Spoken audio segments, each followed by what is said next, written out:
हाय beautiful girls. आज संकष्टीनिमित्त साबुदाण्याची खिचडी करते आहे. सकाळच्या नाश्त्याला साबुदाण्याची खिचडीच असणार आहे.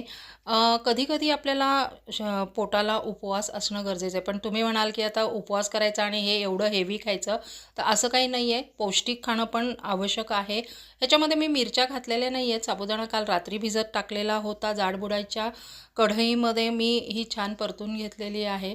मिरच्या मी आधीच तळून घेतल्यात आणि त्याच तेलामध्ये जिरं घालून साबुदाणा घालून परतून घेतला. बटाटे हाताने असे चुरून घेतलेले आहेत, म्हणजे दाताखाली ते छान लागतात. आणि मिरच्या वेगळ्या तळून घेतलेल्या आहेत. झाकण लावून ह्याला जेव्हा आपण वाफ देतो ते छान फुलून येतो साबुदाणा. आता काकडीच्या कोशिंबिरीशिवाय तर साबुदाण्याच्या खिचडीला मजा नाही आहे. किसून घेतली, त्यानंतर शेंगदाण्याचं कूट घातलं, मीठ घातलं, थोडंसं कूट जास्त घातलं तरी चालतं. त्यानंतर आपण मीठ आणि साखर घालायची आहे.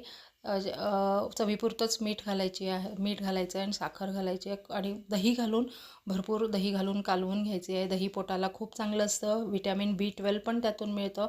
मिरच्या तुम्ही बघताच आहे त्या. आणि मी आता ही व्यवस्थित कालवून घेते. कितीही आपण बिझी जरी असलो तरी, जॉब जरी करत असलो तरी आपल्याला आपल्या हातचं करून खायलाच छान वाटतं. कधी-कधी आपण बाहेरचं घेतो, पण शक्यतो घरातलंच खावं. आता प्लेटिंग करते आहे मी. साबुदाणा हा वाटीचा मूद करण्याचा प्रयत्न करते, पण मूद शक्य झालं नाही, कारण खिचडी खूपच मोकळी झाली होती. थोडीशी मी कोशिंबीर इथं सर्व करते.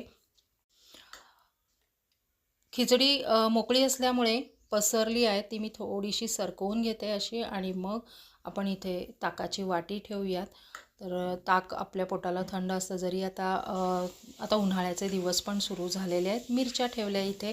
अशा प्रकारे आपली प्लेट तयार झाली. या सगळ्यांनी नाश्ता करायला. धन्यवाद. Thank you very much.